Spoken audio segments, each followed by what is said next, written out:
Hi, howdy, hello. This lecture is going to go over World War II, obviously focusing on America. And the theme of this lecture is from neutrality to war. So I will tell you areas to write down notes. Well, obviously, the assumption is you're always writing down notes, but if I feel like you don't need to write something down, I will tell you. Okay? So, of course, get these dates down in your notes. World War II took place from 1939 to 1945, and American involvement is 1941 to 1945. Okay, when we talk about World War II, we actually have to look back at how World War I ended. So we have to look at the Treaty of Versailles that ended World War I. If you remember, Germany was not allowed to maintain or expand their army. So they weren't allowed to have an army. They had to pay a lot of war reparations, which are war damages, which totaled to be $33 billion that they were supposed to pay to the Allies. And they had to do something called the War Guilt Clause. Basically, Germany had to accept the sole blame for World War I. So I want you to think about this. How could this cause World War II? The way we ended World War I was a direct cause into World War II.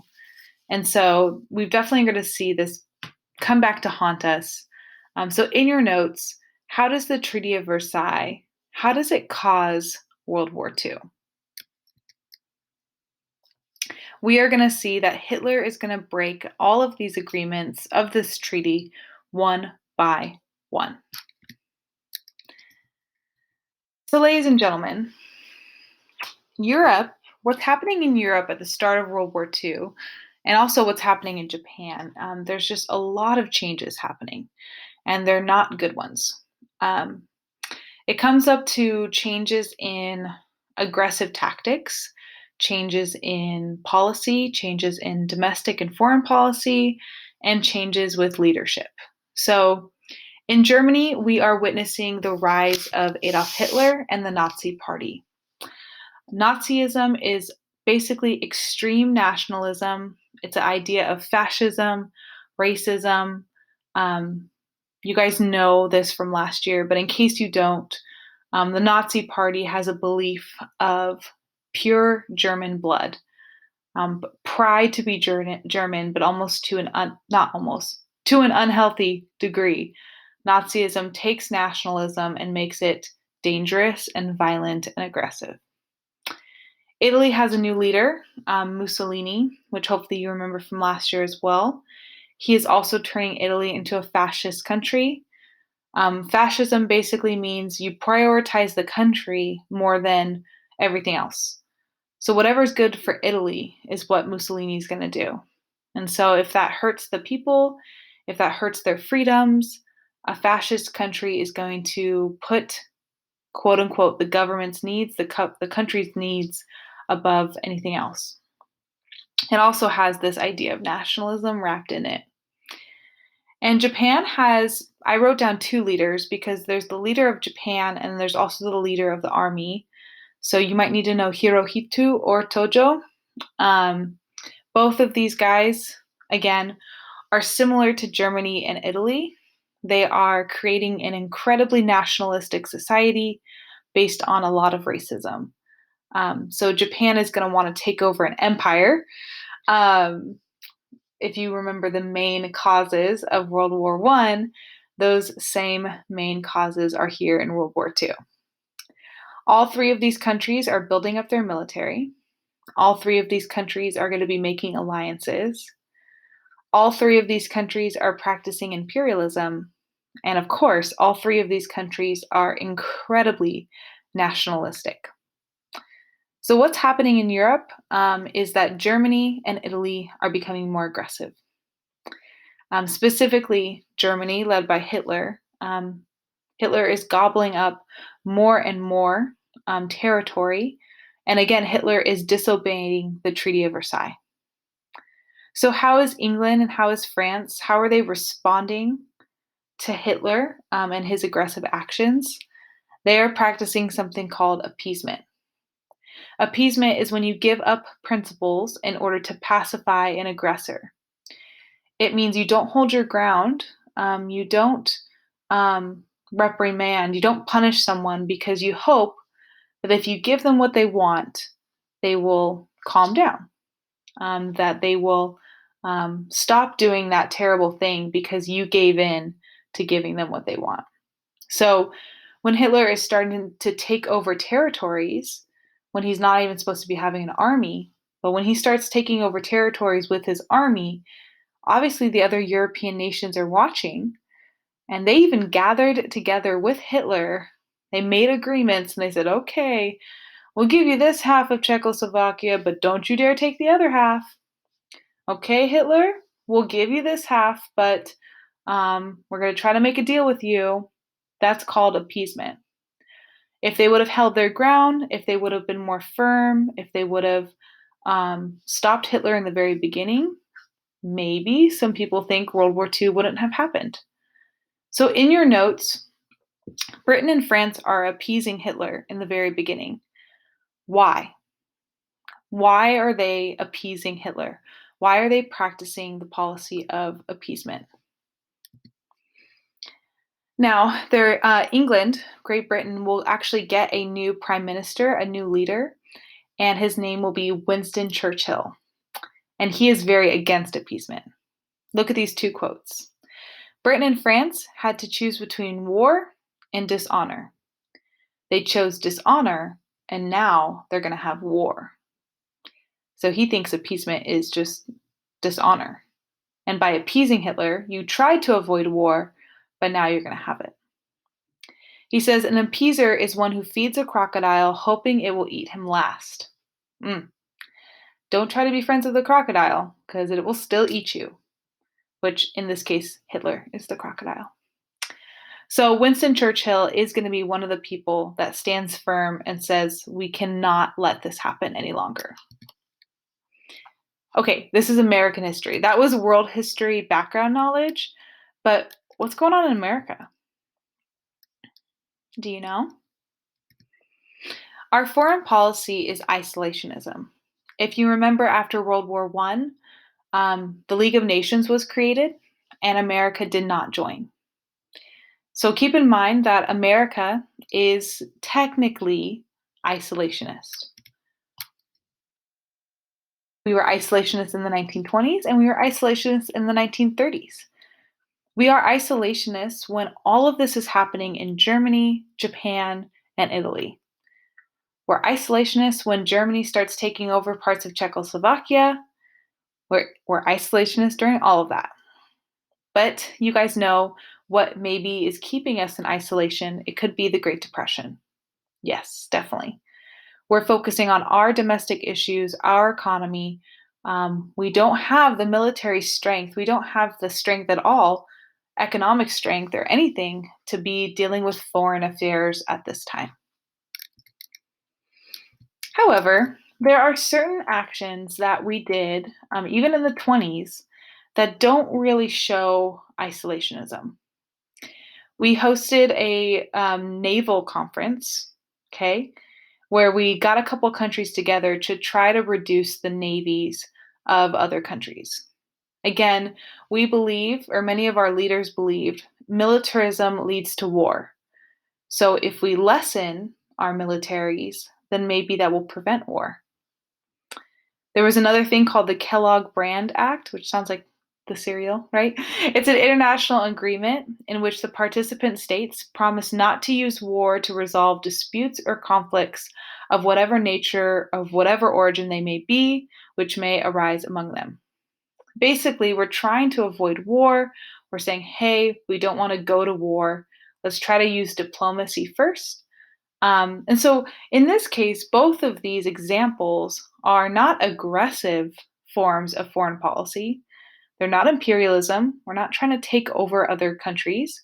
We're not trying to fight war with other countries. In fact, both of these are examples of when we did interact with other nations, but in order to maybe prevent war and to create peace.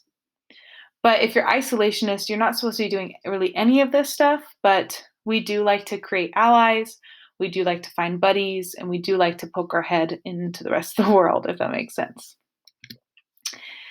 But here comes the big piece of information. You need to put stars next to these laws because these are the most important laws leading up to our involvement in World War II.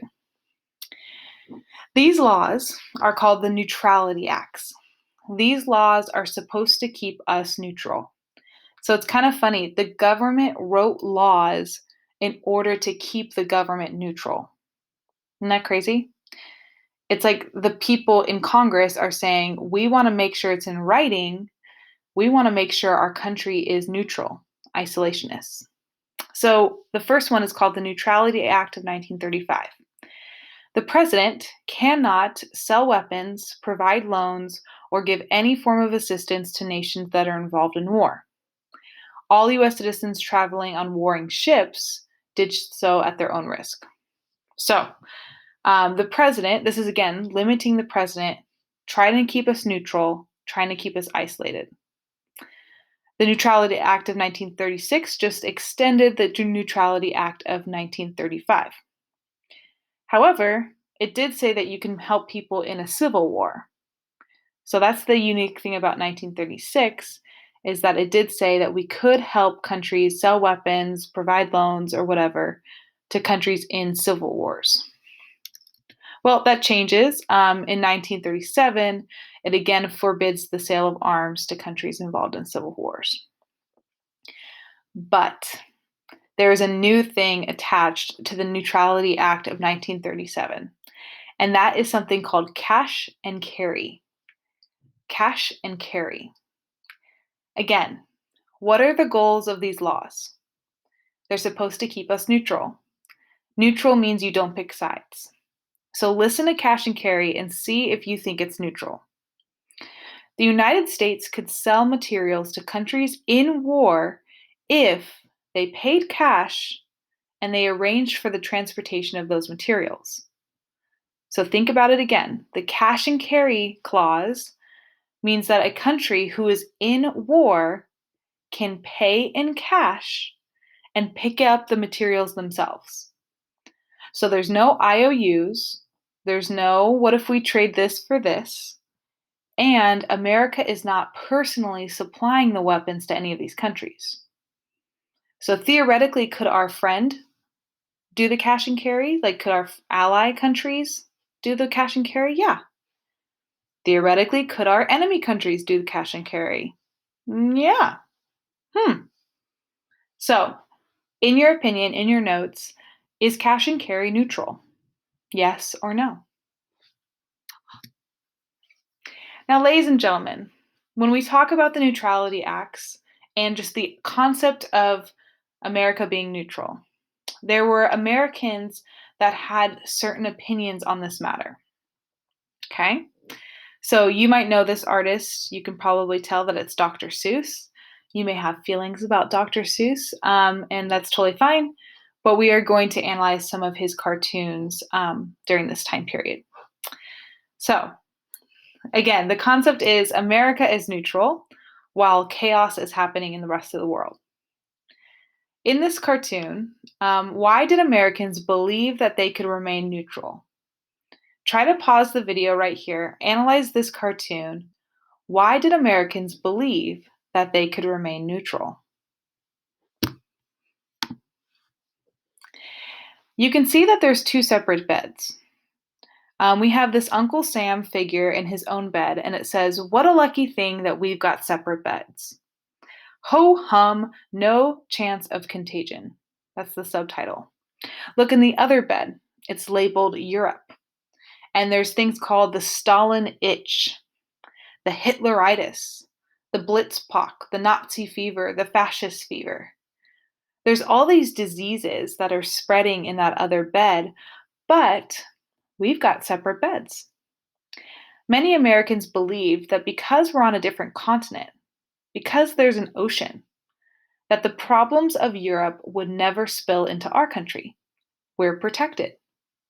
So why get involved in Europe's problems if we think they'll never get to us? We can just sleep here, sit here, and not do anything. because the diseases will happen somewhere else. Clearly, Dr. Seuss is kind of making fun of these people because we know that if we were in a bed next to someone with all of these different fevers and diseases, the disease would still get to you. So Dr. Seuss is kind of calling these people naive to think just because we have an ocean doesn't mean these problems aren't going to come and bite us later. Okay, pause the video again. In your notes, what is the message of this political cartoon? So I've numbered the cartoons. Make sure you number them as well. Okay, I'm moving forward, but I want you to pause the video in between each cartoon. What is the message of Dr. Seuss's political cartoon? In this photo, we see, it says the Great U.S. Sideshow. And on this platform, folks, the most perplexing people, the lads with the Siamese beard. Unrelated by blood, they are joined in a manner that mystifies the mightiest minds in the land. This is a very controversial cartoon. Dr. Seuss is comparing people in America who believe we should be neutral, people that have this idea, something called America First, that we need to just focus on America. He's comparing those people to Nazis. Oof, that's why it's controversial. The idea that what the Nazis believe in. What do the Nazis believe in? They believe in Germans first. German blood is all that matters. Pride for Germany is all that matters. What is Dr. Seuss saying? That when Americans say American blood is all that matters, that maybe they're thinking and acting the same way as this great enemy. Okay, number 3 is my favorite. According to Dr. Seuss, why did some Americans support neutrality? Pause the video. In this picture, we see this woman with her America First sweater. Okay, so she believes that we should just focus on America, we should stay neutral, and she's reading a book called Adolf the Wolf to these 2 little children. And the woman says, "And the wolf chewed up the children and spit out their bones. But those were foreign children, and it really didn't matter." Oof, Dr. Seuss coming in here with some hot cartoons. Again, the meaning of this cartoon is that some people supported neutrality because what's happening in Europe doesn't affect them. People are going to be dying in Europe. People are already dying. In 1935, 36, 37, 38, Hitler's already doing terrible things in Germany. Jewish people are already being affected in Germany. They are being taken into camps. They are being killed. People are being affected. Japan is doing a lot of aggressive actions against Chinese people in Asia, and Mussolini's doing things too. And so the idea here, though, is that people support neutrality because it's not American lives being affected. Okay, the last one, number 4. What is Dr. Seuss's criticism of the U.S. neutrality policy? Pause the video. Okay, we see a guy, the title is The Old Man of the Sea. We see a guy on the left. His sweatshirt is titled Neutrality Act. Okay, those neutrality acts that we just learned about. And his beard is wrapped around this little boat that says the aid that will win. So that means the supplies and the resources that will help win World War II. So we're saying, or he's saying, that the neutrality acts are keeping our country neutral. And by keeping our country neutral, we are not supplying the resources that our allies might need in order to defeat Hitler. And so the neutrality acts are actually restricting the victory for our allies in Europe. Ladies and gentlemen, something huge happens in 1941. Keep in mind, we're neutral.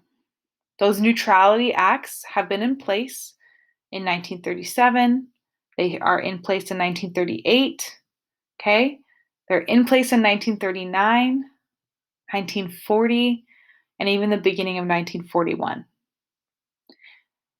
Britain and France have tried to use cash and carry, but they're running out of cash. Our allies, our friends who are fighting against Hitler, fighting against Germany and Italy, they're running out of resources and they're running out of money. And so FDR does something that some people supported and some people were against. This is a huge moment in American history. This is something called the Lend-Lease Act. Think about when you lend something to someone, you're letting them borrow it, right? The Lend-Lease Act.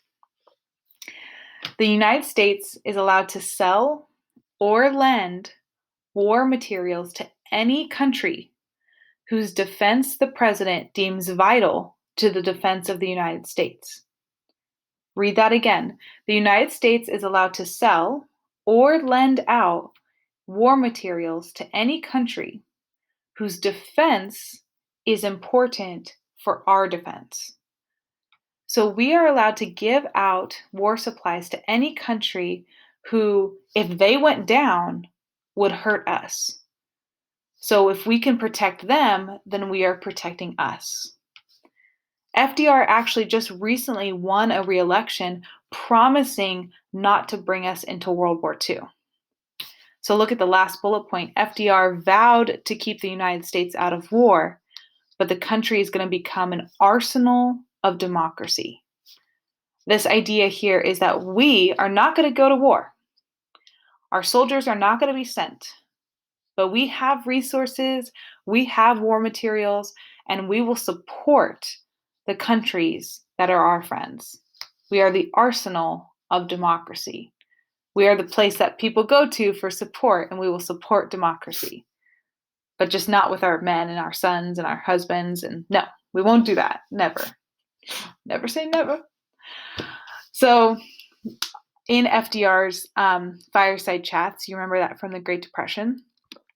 He did talk about this over the radio, explaining what the Lend-Lease Act is. And it's a very famous imagery. It says, if your neighbor's house is on fire, you don't sell him the hose. You lend it to him, and you take it back after the fire's out. The idea here is that if you imagine the house next to you is literally up in flames, you know that that flame is going to jump onto your house, right? If it's not contained or dealt with, that fire is going to come to you and it could hurt you and burn everything you love. So if you're sitting there with a water hose, let your neighbor borrow it. Don't be like, that'll be $3.50. No, let them borrow the water hose. Let them put out the fire. You don't have to go in there like Mr. Fireman in there. No, just give them the hose, let them do it, and then now you've helped them, but more importantly, now you've helped you. Okay, in your notes, have we broken isolationism? Think about the Neutrality Acts, but most importantly, think about the Lend-Lease Act. Have we broken isolationism? Write your opinion in your notes and be prepared to share your thoughts in class. Okay, what did the Lend-Lease plan do? Well, we are sending supplies on ships, left and right. We have ships of war materials being sent out to our allies. Germany is, of course, going to respond, and they deployed hundreds of German submarines, which are U-boats, and they were told to attack all of our American supply ships. So that's a negative effect, is we did engage in U-boat warfare, and it did kill Americans. We don't have a lot of Americans on these supply ships, but obviously we don't want any Americans to die. And so we did have to kind of protect our supply ships. However, the Lend-Lease Act was actually super effective. We were able to help Britain, and they were able to continue to fight off the Germans. And the United States, those isolationists were really angry. They think the Lend-Lease plan is popping our head out. Yes, we're not in the war, but it feels like we are. And many isolationists do not like that. Okay, so more support through the Lend-Lease plan. The U.S. mainly supported Britain, They were the strongest Allied force. As the war continues, some of you guys might remember that France actually gets taken over. It's not like Hitler and the German army, they go into France, they occupy France. And it's really unfortunate. A lot of soldiers are trapped in France. So Britain is our strongest allied force in Europe. We have a bunch of other allies across the world, including like Australia and Canada. But the strongest one that is in Europe is Britain. The United States is also going to help the Soviet Union. Hitler and Stalin actually had an agreement to like not invade into one another's territory, which scared us because if Hitler is palling up with Stalin, that's not a good sign. But Hitler is Hitler. He had one track mind. He doesn't really care about alliances. He wants Germany to win. And so he invaded the Soviet Union in 1941, and Roosevelt took advantage of that. Now that the Stalin-Hitler pact is done, now Roosevelt wants to help the Soviet Union so that the Soviet Union will attack Hitler as well. And it works. It's the idea of the enemy of my enemy is my friend. Have you heard of that before? We don't really like the Soviet Union, but you know what? If you also hate Hitler, then we can hate Hitler together and we can defeat Germany together. Okay, I should have put this earlier, I apologize, but the Axis powers have officially been created by now. And in 1940, they signed something called the Tripartite Act, which is literally just saying that they're in agreement that if you attack one of them, that the other ones are going to fight you. So Germany, Italy, and Japan are officially a team, and this started to affect us. So again, we're not in war. We are not in the war. But did we put more money in defense spending? Maybe. Did we create something called a peacetime military draft? Yes. Wait, what? That sounds contradictory. It is kind of contradictory. Again, FDR is not bringing us in the war, but we do start having men sign up for a draft, but we're not in war. I know, it's a peacetime draft. We're just going to see who's in our military. Oh, you've been called up, so if we go to war, you will be fighting. Interesting. I mean, I have so many thoughts on this, and I want to hear your guys' thoughts on it too. But I really think that America and many of our leaders, especially Roosevelt, he knew that war was going to happen. He knew that being in separate beds, watching the house burn down, he knew that this problem was eventually going to spill to us. It was just a matter of time. So the Lend-Lease Act, the increase in defense spending, the peacetime military draft, all of these things are like we're getting ready for something that could be inevitable. In 1941, Roosevelt meets up with Churchill, and they create something called the Atlantic Charter. Basically, it's all these ideas of trying to maintain peace, disarmament, self-determination, economic cooperation, freedom of the seas. This is all things that they envision for the future of the world. And Roosevelt told Churchill that he cannot convince Congress for a declaration of war against Germany, but he would wage war and do everything to force an incident. What this means is basically Roosevelt is noticing, like I was just saying, what's happening in Europe. And he's saying, if something happens, then I'll ask Congress if we can go to war. A president cannot declare war, just in case you forgot. Congress has to vote on it and approve it. Thank the Lord that one person cannot declare war. So Roosevelt, even if he wanted us to be in World War II, could not declare war. But if something happens, if an incident happens, then he will ask Congress to go to war. The Atlantic Charter is actually going to turn into the basis of the United Nations. So right now, 26 nations are signing up to the Atlantic Charter. They're saying this is what we want for the future. And after World War I, they will create the United Nations, which does all of these things that you just wrote down. War is coming. Drum roll. Okay, you guys know that even though Germany is such a big threat, the thing that leads us into World War II is actually something Japan does. You guys know this, okay? So Japan is very aggressive. They have a lot of nationalistic, a lot of racist policies, and they are very imperialistic. They want to take over more and more land. The main area that they want to take over is areas of China. Manchuria, China, all of these different areas in Asia, Japan wants to take over. There was a really brutal, really sad incident. It's called the Rape of Nanking, or the Nanjing Massacre, or the Rape of Nanking. It has a couple different names. This is when Japan went into China and did just terrible actions. I know that what Germany and what the Nazi Party did to the Jewish people and to all the people that they did not find as worthy or pure, I know all of that stuff was terrible. And this is one of the terrible moments that Japan did to Chinese people. It was just massive killings and massive rapings of people in Nanking or Nanjing. So Japan is clearly aggressive, scary, violent. The United States supports China through the Lend-Lease Act when all of this is happening. Another thing that the United States does is they put an oil embargo on Japan. So Japan was trading with America, but once they start doing stuff like this, we said we're not trading with you anymore. And embargo means you stop trading. You are literally blocking them.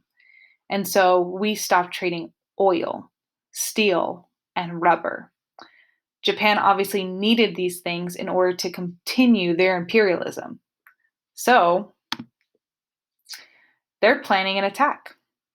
We had intercepted many messages that revealed that Japan was planning an attack. Even though at times they were having peace negotiations, our amazing tech team, our amazing interpreters found out that, yeah, an attack somewhere in the Pacific, somewhere on the West Coast was going to happen, was imminent. I'm going to put this video underneath my video. I want you to watch it. It's really good. It goes over the attack on Pearl Harbor, when it happened, why it happened, how long, the overall effects. So just write a couple little notes about the video on the attack on Pearl Harbor. Pearl Harbor happened really quickly. You'll see it in the video. There's a lot of military killed, some civilians, a lot of military wounded, and some civilians wounded as well. Remember, Pearl Harbor is a naval base. Pearl Harbor had most of our most important Navy ships, our Navy vessels. So Pearl Harbor is not random. You guys know it's in Hawaii. It's in the Pacific Ocean. Japan is on that side of America. So of course it makes sense that they would fly in, attack Pearl Harbor, and leave. And of course, you guys know it was a surprise attack. It was the first time our country has been attacked on our soil, ever. Like, surprise attack on our soil. This is the first time it happened. On December 7th, 1941, it's called a date that will live in infamy. Infamy means disgrace. People thought that this attack by Japan was disgraceful. If you're going to fight us, declare war. Then we can go, we can duke it out that way. We can fight that way. But a surprise attack and then just leaving, people said it was disgraceful, dishonorable. The attack on Pearl Harbor prompted FDR to ask Congress for a declaration of war. Congress then voted, this is crazy, 477 votes to 1 in favor of war. Who was the one guy? The one guy who said, nah, I don't think we should go to war. I just think it shows a lot of confidence When you see 477 people voting one way, and you're like, I'm going to be the one. In a separate assignment, you're going to look at FDR's speech. Okay? It's called the Day of Infamy speech. Keep in mind this moment is huge. Somebody attacked us on our American soldier, or somebody attacked us on our American soil and killed American people. Of course, we want to know what our president says after a moment like this. Can you think of the other moment in which this happened? Where we were attacked, surprise attacked on American soil? If you're thinking September 11th, you are right. So in the assignment, you are going to look at how FDR responded to this attack, what he plans to do, and you're also going to look at President George W. Bush and his speech after the September 11th attacks, of what he says happens and what his plan was to do. So, ladies and gentlemen, this lecture was called From Neutrality to War, and we are now in war. We declared war on Japan, okay? We declared war on Japan, but since they're part of the Axis powers, once you declare war on one country, you declare war on the other too. So we declared war on Japan, and Germany and Italy declared war on us. So, ladies and gentlemen, we are not isolationists anymore. World War I has already been happening for over 2 years, basically 3 years. And I know this happened at the very end of 1941. Now it's 1942, and our troops are going to be sent. Everything's going to change in America, and this war is going to change America forever. We will not be the same after World War II. Also, I just like this meme, so that's why I added it in there. Okay, you guys are awesome and amazing. I love you. Bye.